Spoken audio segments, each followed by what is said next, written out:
আসসালামু আলাইকুম। তোমাদের অনেক শুভেচ্ছা পিএমআই ইউনিভার্সিটির পক্ষ থেকে। আমরা আসছি আজকে একটা নতুন ধরনের ম্যাথমেটিক্স এর সমাধান করার জন্য। আমাদের এখানে আমরা 3টা অঙ্ক অলরেডি তুলে রাখছি। একটু দেখি অঙ্কের ক্যাটাগরিগুলো কি। দুইটা বিন্দু এ ও বি এর স্থানাঙ্ক যথাক্রমে -34 ও 1,2, অর্থাৎ দুইটা বিন্দু এ বি যাদের স্থানাঙ্ক -34 এবং 1,2, এ বি কে এমন ভাবে বর্ধিত করা হলো, এ বি কে সি পর্যন্ত এমন ভাবে বর্ধিত করা হলো যেন তারা এই শর্তটা মেনে চলে, অর্থাৎ A B equal 5 BC. C বিন্দুর স্থানাঙ্ক কত? দ্বিতীয় অঙ্কটা একটু দেখি। এ ও বি বিন্দু দ্বয়ের স্থানাঙ্ক যথাক্রমে -4 ও 4 -5, এবিকে এরূপে বর্ধিত করা হলো যেন এবি সমান 3 বিসি। সি বিন্দুর স্থানাঙ্ক কত? আমরা 3 নম্বর অঙ্কটা একটু পড়ে দেখি। পি ও কিউ বিন্দুর স্থানাঙ্ক যথাক্রমে -54 ও 32, পি কে এমন ভাবে বর্ধিত করা হলো, বৃদ্ধি করা হলো যেন 3 PQ equal 2 QR, 3 PQ equal 2 PQR, 2 QR। তো আমাদের এর আগের অঙ্কগুলো একই রকম ছিল। এখানে ছিল AB ইকুয়াল 5 BC, এখানে আছে AB ইকুয়াল 3 BC, এখানে আছে 3 PQ ইকুয়াল 2 QR। অর্থাৎ এইগুলোতে AB এর আগে আমার কোনো সংখ্যা ছিল না, মানে 1 ছিল, বাট এখানে একটা 3 আছে, এগুলোতে আমাদের কোনো সমস্যা হবে না। তো আমরা 3 নম্বর অঙ্কটাকে একটু সলিউশন করার চেষ্টা করব। সেই জন্য আমি প্রথমেই লিখতেছি, given that আমাদের পি বিন্দুর স্থানাঙ্ক দেওয়া আছে -5,4 ও কিউ বিন্দুর স্থানাঙ্ক দেওয়া আছে 3 -2। আমরা প্রথমে পি এবং কিউ এর একটা আনুমানিক চিত্র আঁকার চেষ্টা করব, তাহলে আমাদের অঙ্কটা একটু সহজ হয়ে যাবে। তো আনুমানিক চিত্র আঁকার জন্য আমরা এখানে কোঅর্ডিনেট যে ফ্রেম এক্স অক্ষ ওয়াই অক্ষ এটা আঁকতে চাচ্ছি না। তো আমি এটাকে একটু মূল বিন্দু হিসেবে ধরে নিলাম, মূল বিন্দু। হ্যাঁ, তো এটাকে যদি আমি মূল বিন্দু ধরি তাহলে আমার এই অংশের দিকটা প্রথম চতুর্ভাগ হতে পারে, এই অংশের দিকটা দ্বিতীয় চতুর্ভাগ, এখানে তৃতীয় এবং এখানে চতুর্থ। মানে এইভাবে আমি একটা আনুমানিক আইডিয়া করে নিচ্ছি। তো আমার প্রথম বিন্দু পি -5,4 এটা দ্বিতীয় ঘরে অবস্থিত, অর্থাৎ এই সব জায়গায় কোনো বিন্দু হবে, এবং 3 -2 কিউ এটা চতুর্থ ঘরে অবস্থিত, এই সব জায়গায় একটা বিন্দু হতে পারে। তো আমরা এখানে একটা আনুমানিক করে নিচ্ছি, এটা হচ্ছে আমাদের পি -5,4, আর এইদিকে একটা নিলাম যেটা হচ্ছে কিউ, আমাদের এটা হচ্ছে 3 -2। এরপরে মূল বিন্দুটা মুছে দিয়ে আমরা মোটামুটি একটা চিত্রায়িত করার চেষ্টা করলাম। তারপরে আমি একটু এটাকে বর্ধিত করছি, যেহেতু বলেছে PQ কে বর্ধিত করতে হবে QR, মানে QR পর্যন্ত বর্ধিত করতে হবে। তাহলে আমরা এখানে কিউ এইদিকে একটা বিন্দু মোটামুটি আমরা আর হিসেবে ধরে নেওয়ার জন্য বর্ধিত করলাম, এটা মনে করলাম সেই আর, এবং আর বিন্দুটির স্থানাঙ্ক আমরা নির্ণয় করতে চাই। তাহলে এটা আমাদের দেওয়া আছে। এখন আমি লিখতেছি 3PQ equal to QR to QR। So আমাদের এটা হচ্ছে PQ by QR equal 2/3। Finally আমরা বলতে পারছি PQ is to QR equal 2:3। এই হচ্ছে আমাদের অনুপাত। আমরা যদি একটু চিত্রায়িত করি তাহলে PQ অংশটা আমাদের জন্য 2 এবং QR অংশটা হচ্ছে 3। অর্থাৎ আমরা বিষয়টাকে এইভাবে ব্যাখ্যা করতে পারি, এটা যদিও বহির্বিভক্তের বিষয়, বাট আমি অন্তর্বিভক্তের সাহায্যে করব। অন্তর্বিভক্তের সাহায্যে করলে আমার কাছে অঙ্কগুলো একটু সহজ মনে হয়, বা তোমরা যে কোনো করতে পারবে, সমস্যা নাই। তাহলে আমরা এটাকে একটু আলফা কমা বেটা আকারে ধরে নিলাম। তো আমরা বিষয়টা এইভাবে ব্যাখ্যা করতে পারি যে পি আর সরলরেখাটা, যদিও পি আর আমাদের প্রথম থেকে ছিল না, কিন্তু আমরা নির্ণয় করে নিয়েছি, অর্থাৎ বর্ধিত করে একটা চিত্রায়িত করছি, সেই হিসেবে বলতেছি যে পি আর সরলরেখাটা কিউ বিন্দুতে 2:3 অনুপাতে অন্তর্বিভক্ত হয়েছে। আমরা চাইলে বহির্বিভক্তটাও ব্যবহার করতে পারতাম, কিন্তু আমি অন্তর্বিভক্ত দিয়ে অঙ্কটা করাবো। তাহলে আমরা বলতে পারি পি আর সরলরেখাটি কিউ বিন্দুতে 2:3 অনুপাতে অন্তর্বিভক্ত হয়েছে। তাই আমরা এই ভাষাটা এখানে একটু লিখে দেব। তাহলে অতএব পি আর সরল রেখাটি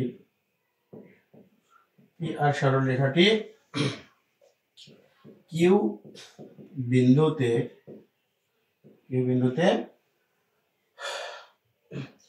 2:3 অনুপাতে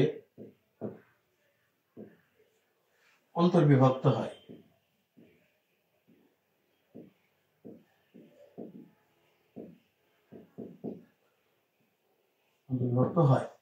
তাহলে আমরা এখানে কিউ বিন্দুর স্থানাঙ্ক সূত্রের সাহায্যে নির্ণয় করব। যদিও আমাদের কিউ বিন্দু আছে, কিন্তু আমরা কি করব, কিউ বিন্দুর স্থানাঙ্কটা নির্ণয় করে নেব সূত্রের সাহায্যে। তাহলে লিখছে যদিও আছে, পরে আমরা প্রশ্ন মতে করব।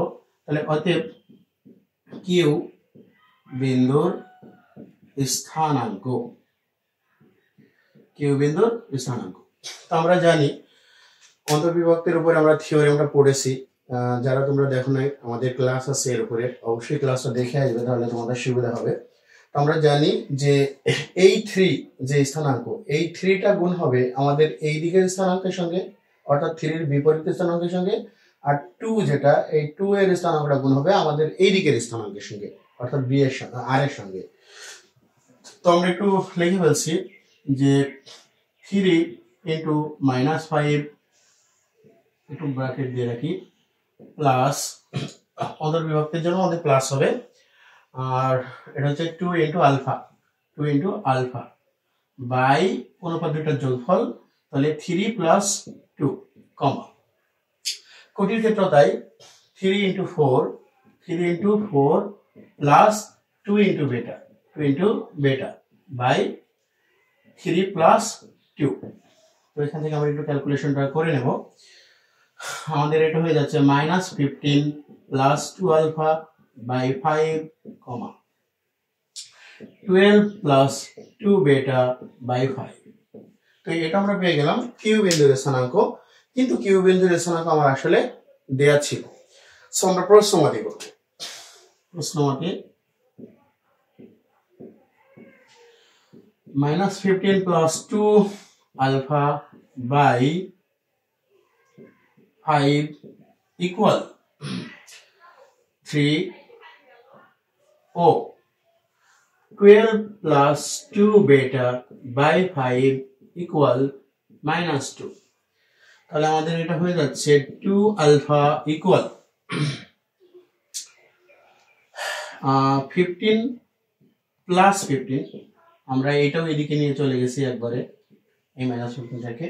So alpha equal 15।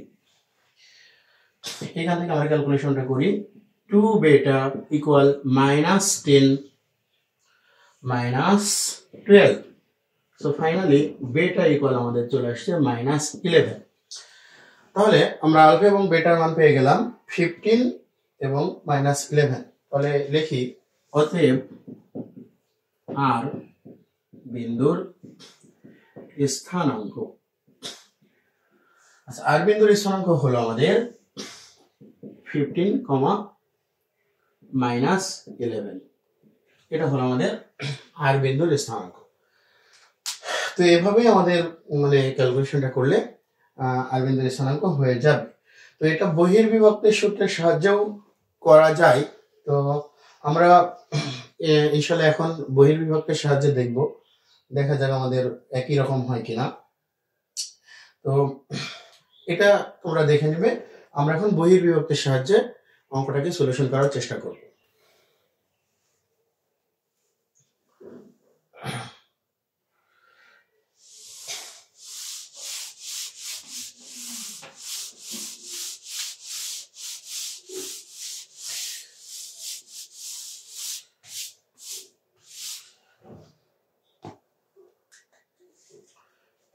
এখন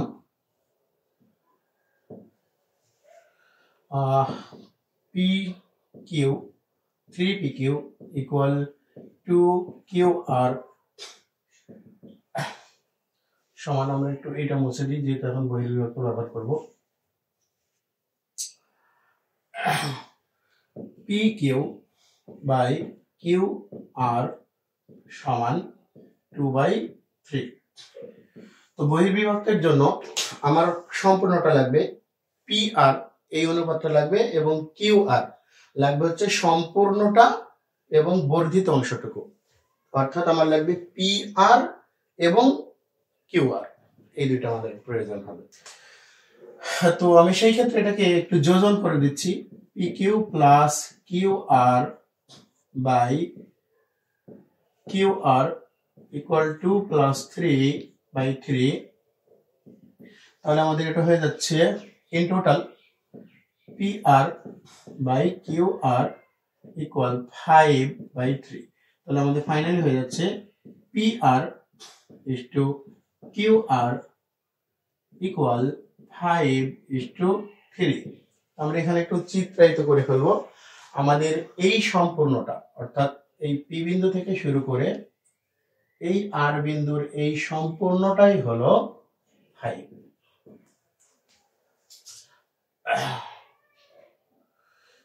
এবং আমার এই বর্ধিত অংশ QR এতটুকু হলো 3। তো এই হচ্ছে আমার বর্ধিত অংশের ক্ষেত্রে। এখন আমরা বহির্বিভক্তের সূত্র অ্যাপ্লাই করলে আমাদের এই অঙ্কটা হয়ে যাবে। তো একটু আমরা বলে দিই, যখন আমরা বহির্বিভক্তের সূত্র করব তখন এই যে সম্পূর্ণ অংশের যে মানে অনুপাতটা আছে, এই অনুপাতটা আমাদের মানে চিত্র অনুযায়ী যেটা মাঝখানে থাকবে, অর্থাৎ PQ এর ভিতরে যেটা শেষ বিন্দু, অর্থাৎ Q বিন্দু, PQ এর ভিতরে তো শেষ বিন্দু Q, কারণ আমাদের এখানে প্রথমে বলা আছে P ও Q দুইটা বিন্দু, আর এটাকে আর পর্যন্ত আমরা বহির্বিভক্ত করছি। তাহলে এই 5 যে অনুপাতটা সেটা আমাদের গুণ হবে শেষের অনুপাতের সাথে, অর্থাৎ P এবং Q এর ভিতরে শেষে আছে Q, অর্থাৎ এইভাবে বিবেচনা করা যেতে পারে, অথবা বলা যেতে পারে সম্পূর্ণ সরলরেখাটার মাঝখানের সাথে আমাদের এই অনুপাতটা গুণ হবে।